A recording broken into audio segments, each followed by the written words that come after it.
Islamic cartoon world আপনার শিশুর মেধা বিকাশে আপনার পাশে। আসসালামু আলাইকুম ওয়া রাহমাতুল্লাহ। ছোট্ট বন্ধুরা, তোমরা কেমন আছো? আমি এসেছি তালহা। আজকে আমি তোমাদেরকে কালিমা শিখাবো। আল্লাহ তাআলা সবথেকে বেশি পছন্দ করেন কালিমাকে, কারণ এতে তাওহীদের ঘোষণা রয়েছে। আমার সাথে সাথে বলো, লা ইলাহা ইল্লাল্লাহু মুহাম্মাদুর রাসূলুল্লাহ। হাদিস শরীফে এসেছে, আফদালুয যিকরি লা ইলাহা ইল্লাল্লাহ ওয়া আফদালুদ দুআই আলহামদুলিল্লাহ। সর্বোত্তম জিকির হলো লা ইলাহা ইল্লাল্লাহ এবং সর্বোত্তম দোয়া হলো আলহামদুলিল্লাহ। এটি কোন হাদিসে আছে জানো?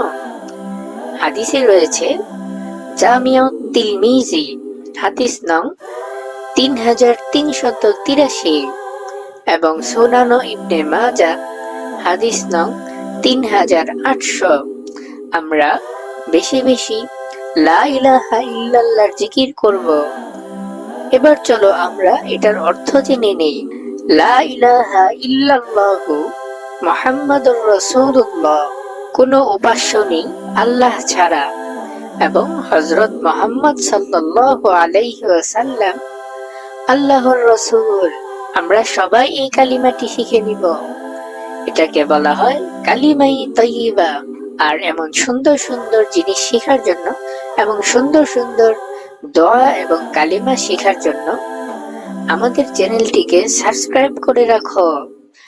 আমরা আবার আসবো, আবার তোমাদেরকে অনেক সুন্দর সুন্দর জিনিস জানাবো। আজকের মতো বিদায়, খোদা হাফেজ।